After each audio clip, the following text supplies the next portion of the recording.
नमस्कार, स्वागत है आप सबका। मैं हूं पुनीत पाठक और आप देख रहे हैं मेरा मध्य प्रदेश। मध्य प्रदेश की दिन भर की बड़ी खबरें विस्तार से देखते हैं। मध्य प्रदेश कांग्रेस अध्यक्ष कमलनाथ ने आज अपने निवास पर कांग्रेस जिलाध्यक्षों के साथ सीधे तौर पर वन टू वन मुलाकात की। इस दौरान जिलाध्यक्षों ने अपने जिलों में कोरोना से मौत के आंकड़े बताए। इसके अलावा मंडलम, सेक्टर और बूथ कमेटियों के गठन की जानकारी जिलाध्यक्षों ने कमलनाथ को दी। आज करीब 6 जिलों के जिलाध्यक्षों ने कमलनाथ से मुलाकात की। इस मीटिंग में आने वाले समय में जिलों में केंद्र और राज्य सरकार के खिलाफ महंगाई को लेकर प्रदर्शन की रणनीति बनी। कमलनाथ आज से 4 दिन तक कांग्रेस नेताओं के साथ मैराथन मीटिंग करेंगे।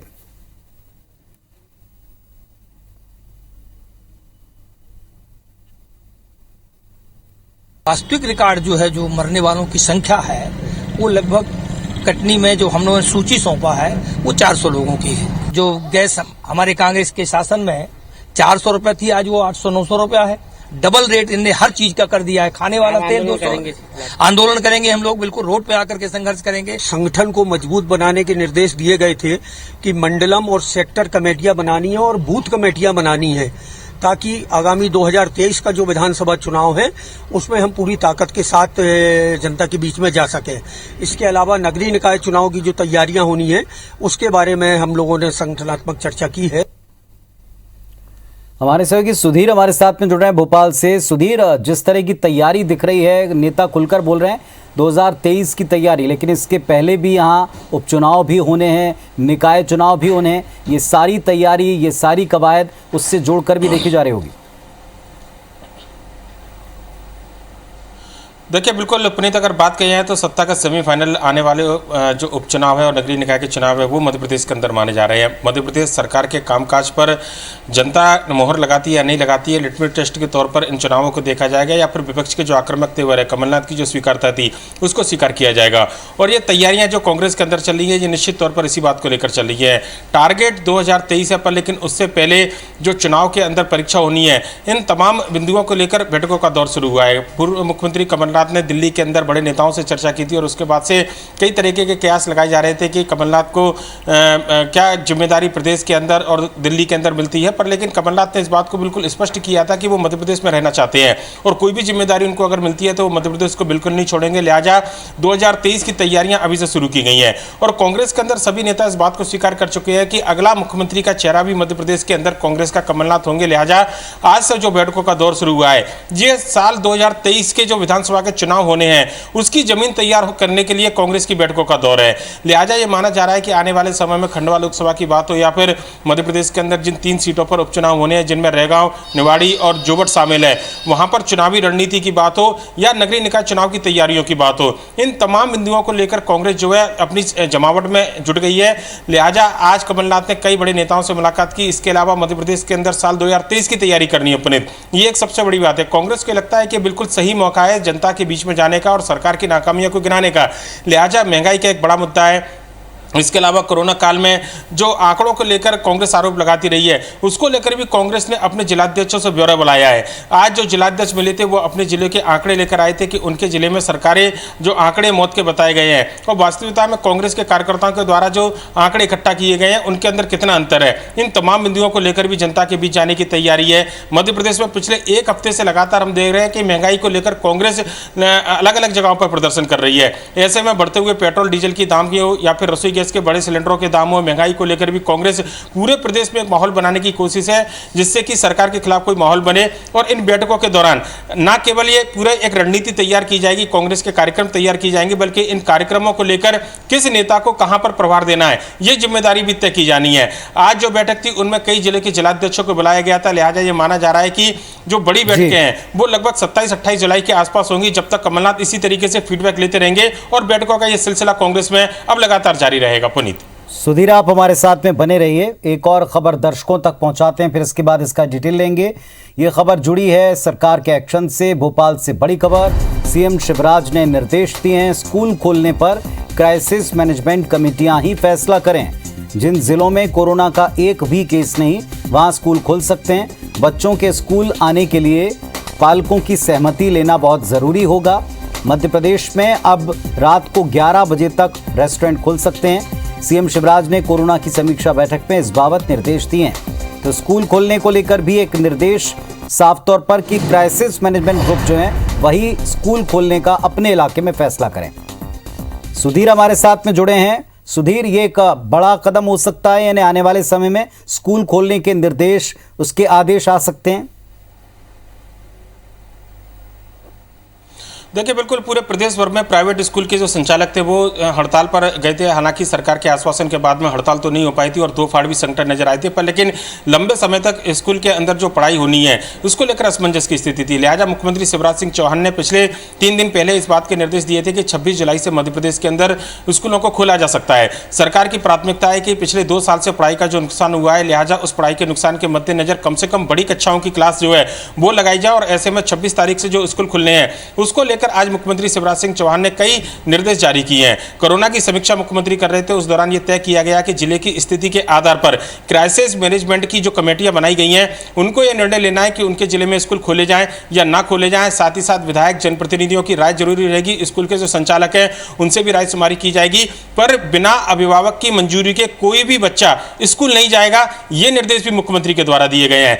कई सारी बातें हैं जिनमें कहा गया है कि 50% क्षमता के साथ में केवल 2 दिन स्कूल लगाए जाएंगे और उसके बाद अगले 50% क्षमता के साथ में दूसरे बच्चों को बुलाया जाएगा। कुल मिलाकर 7 दिन में से महज 4 दिन कक्षाएं लगेंगी और बाकी के 3 दिन जो है वो ऑनलाइन क्लासेस या फिर जो दूसरे विकल्प चला करते थे उसी स्तर पर पढ़ाई की जाएगी। पर यह पूरा का पूरा निर्णय जो है जिले की क्राइसिस मैनेजमेंट कमेटियों को लेना है। लिहाजा मध्य प्रदेश के अंदर कोरोना की समीक्षा के बाद में मुख्यमंत्री का एक बड़ा निर्देश इसको कहा जा सकता है कि आने वाले 26 जुलाई से स्कूल खुलते हुए नजर आएंगे। और खास बात पुनीत एक ये भी है कि मुख्यमंत्री ने यह भी कहा है कि जिन जिलों के अंदर एक भी कोरोना का प्रकरण सामने निकल कर नहीं आ रहा है वहां पर स्कूल की कक्षाएं लगाई जा सकती है। जो नियम गाइडलाइन अभी थोड़ी देर पहले हम बता रहे थे अपने दर्शकों को, उन्हीं गाइडलाइन के तहत। इसके अलावा अब रेस्टोरेंट जो रात को 10 बजे तक खुलने की परमिशन सरकार के द्वारा जिनको दी जाती थी उनको 11 बजे तक खोला जाएगा। रात को 11 बजे से सुबह 6 बजे तक पहले की भांति कर्फ्यू लगातार जारी रहेगा। और साथ ही साथ अन्य निर्देश भी मुख्यमंत्री के द्वारा दिए गए जिसमें ऑक्सीजन बेड की समीक्षा भी की गई।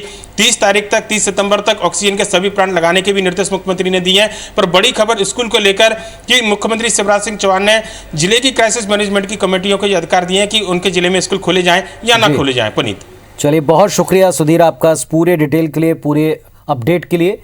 तो प्रदेश में स्कूल खुलेंगे, इस बात का ऐलान पहले हुआ था, किस तरह से खुलेंगे ये बताया गया था, लेकिन जिलों में स्कूल खोलने की नहीं खोलने क्राइसिस ग्रुप तय करेंगे। मध्य प्रदेश में शिवराज सरकार कोरोना काल में बेसहारा बच्चों का सहारा बनी है।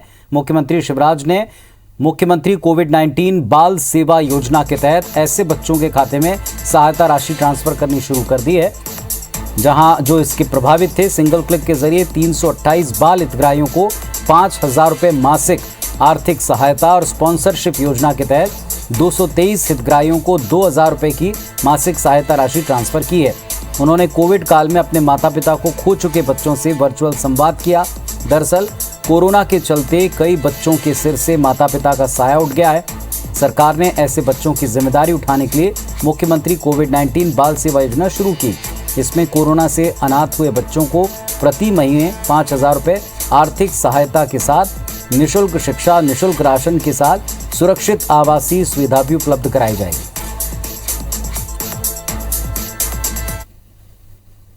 को एक बार फिर से आशीर्वाद देता हूं,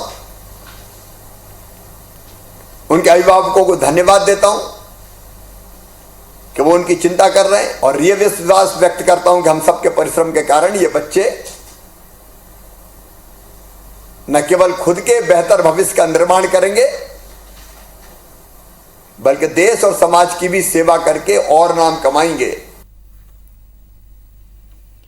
पूर्व मुख्यमंत्री दिग्विजय सिंह ने भोपाल समेत पूरे प्रदेश में हजारों करोड़ रुपए के राशन घोटाले के आरोप लगाए। दिग्विजय सिंह ने भोपाल में एक प्रेजेंटेशन के जरिए कहा कि सरकार ने गरीबों को निःशुल्क 5 महीने राशन देने का फैसला किया है।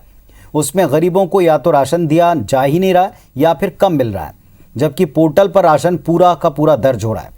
दिग्विजय सिंह ने भोपाल की बैरसिया तहसील के 5 गांव में इस मामले की पड़ताल को लेकर एक प्रेजेंटेशन मीडिया को दिखाया। योजना के हितग्राहियों को पेश भी कर दिया। दिग्विजय सिंह ने राशन घोटाले की SIT बनाकर जांच कराने और दोषी अफसरों पर कार्रवाई करने की मांग की है। उन्होंने इस मामले को राज्यसभा में उठाने की भी बात कही।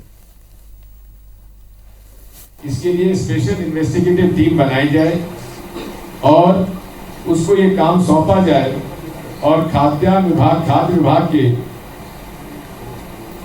पूरे अधिकारी जिन लोगों ने गड़बड़ियां की हैं, जो दुकानदार हैं उन पर, फूड इंस्पेक्टर, फूड ऑफिसर, इन सब पर इनके खिलाफ एफआईआर दर्ज करके इनके खिलाफ कार्रवाई की जाए।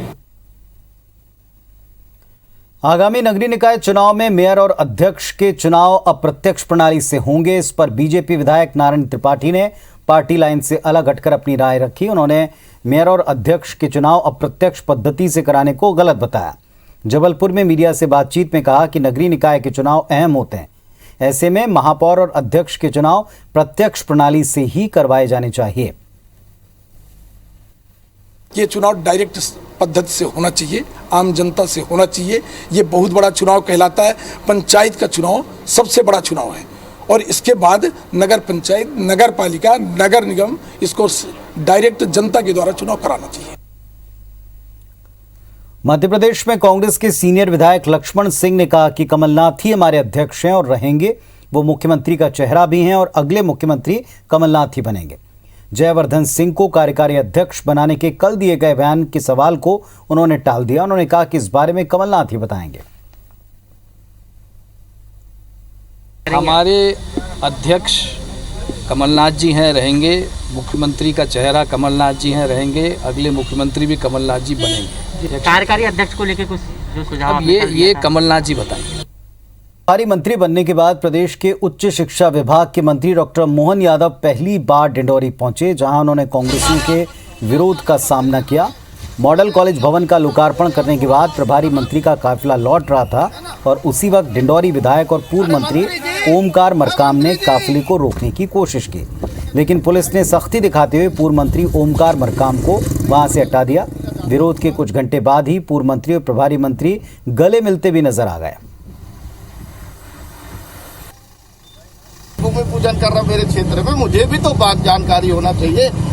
जैसे ही मैं ढूंढने के लिए यहाँ पर आया तो मंत्री जी का काफिला आ रहा था, तो मैं रुका कि मंत्री जी से मिल लूं, तो पुलिस उठा करके मुझे फेंक दिया। मंत्री जी से मुझे मिलने नहीं दिया, पुलिस उठा करके फेंक दिया। कलेक्टर साहब कहते हैं कि आप कलेक्ट्रेट में आकर के मिले। कलेक्ट्रेट में मैं कलेक्टर साहब से मिलने जाऊंगा। विधायक जी हमारे साथी भी है और ये बात सत्य है कि हमारे लिए सभी लोकतंत्र में समान रूप से जो सदस्य गणमान्य विधानसभा के बराबरी के रहते हैं। लोकतंत्र में सरकार किसी की बने, लेकिन सबको साथ चलना चाहिए और इसलिए हमने सम्मान के साथ सबको, जो मैंने शिलान्यास का पत्थर हटाया है उसमें सबको स्थान भी दिया है। शिवपुरी में एक ढाबा संचालक ने शराब चोरी के शक में नौकर के हाथ पैर बांधकर लाठी डंडे से उसकी पिटाई की। वीडियो चालू कर लेना। युवक का वीडियो सोशल मीडिया पर वायरल भी कर दिया। बताया गया कि एक दिन पहले ढाबे से शराब चोरी गई थी। ढाबा संचालक को नौकर पर शक हुआ। 4 लोगों के साथ उसके गांव बरौदी पहुंचा। आरोपियों ने सबसे पहले नौकर के पैर बांधे, फिर लकड़ी के डंडे से जमकर पीटा। आरोप है कि इस दौरान मुंह के अंदर कपड़ा ठूंसकर बेरहम पिटाई की गई। पीड़ित खुद को निर्दोष बताता रहा, लेकिन किसी ने सुनी नहीं। आरोप ये भी कि गंदगी खिलाने की कोशिश तक की गई। इस दौरान गांव के कुछ लोग वहां आ गए, तब पीड़ित को छोड़ा गया। घटना के बाद पीड़ित ने शिकायत दर्ज कराने थाने का रुख किया, लेकिन ये आरोप है कि बीजेपी नेता के दबाव में उसकी शिकायत तक दर्ज नहीं की गई।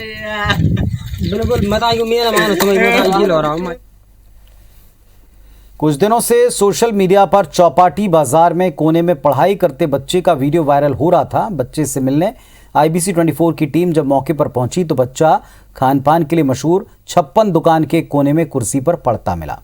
10 साल का नरेंद्र कौशल निजी स्कूल में पढ़ने वाला 4ठी कक्षा का स्टूडेंट है। 56 दुकान पर उसकी मौसी की फूल की दुकान है। रोजाना उसके मम्मी पापा काम पर जाने से पहले उसे मौसी के पास छोड़कर जाते हैं। उसकी माँ आशा कार्यकर्ता है, पिता वेल्डिंग का काम करते हैं, मौसी गुलदस्ते बनाने के काम में जुटी रहती हैं। नरेंद्र फूल की दुकान के सामने बैठकर मौसी की देखरेख में डॉक्टर बनने के सपनों को उड़ान दे रहा है। अभावों और मुश्किलों में भी पढ़ाई के प्रति बच्चे की लगन देखकर कई सारे लोग नरेंद्र की मदद भी कर रहे हैं। जी, ये मेरी छोटी सिस्टर का बेटा है और घर पे इसके आर्थिक परेशानी के कारण दोनों मम्मी पापा जॉब पे जाते हैं, तो ये बच्चा दिन भर घर पे अकेला रहता है। तो ये मेरे साथ में ही रह के, मेरे साथ में आके यहाँ थोड़ा सा वर्क भी करता है और पढ़ाई भी करता है। पर हम भविष्य में जब इसको ज़रूरत पड़ेगी, जब PMT की एग्ज़ाम के लिए इसको जो क्लासेस वगैरह की तैयारी के लिए लगेगी, तो हम इसके साथ में, आश्वासन के साथ में और इस जिम्मेदारी के साथ में हैं कि जब इसको वहाँ पे जो कोचिंग लगेगी तो हम उसके लिए इसके साथ में रहेंगे।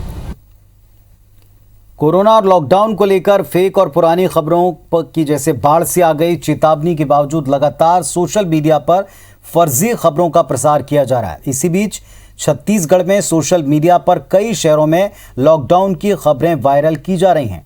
आपको बता दें कि IBC 24 का ये वीडियो 1 साल पुराना यानी साल 2020 का है। इस साल ना तो सरकार ने छत्तीसगढ़ में लॉकडाउन को लेकर कोई आदेश जारी किया, ना IBC 24 ने ऐसी कोई खबर प्रसारित की। IBC 24 लोगों से बार बार अपील करता है कि चैनल के पुराने वीडियोस को शेयर कर अफवाह न फैलाएं। साथ ही चैनल अपने दर्शकों और प्रदेश की जनता से अपील करता है कि ऐसी खबरों पर यकीन न करें। किसी भी ताज़ा अपडेट के लिए लाइव चैनल को देखें। लाइव न्यूज़ चैनल को आप देखकर अपडेट रह सकते हैं, खबर की पुष्टि करें। जो भी वीडियो शेयर किया जा रहा है उस वीडियो में एक बार चैनल के लोगो पर चलने वाली तारीख अवश्य पढ़ लें।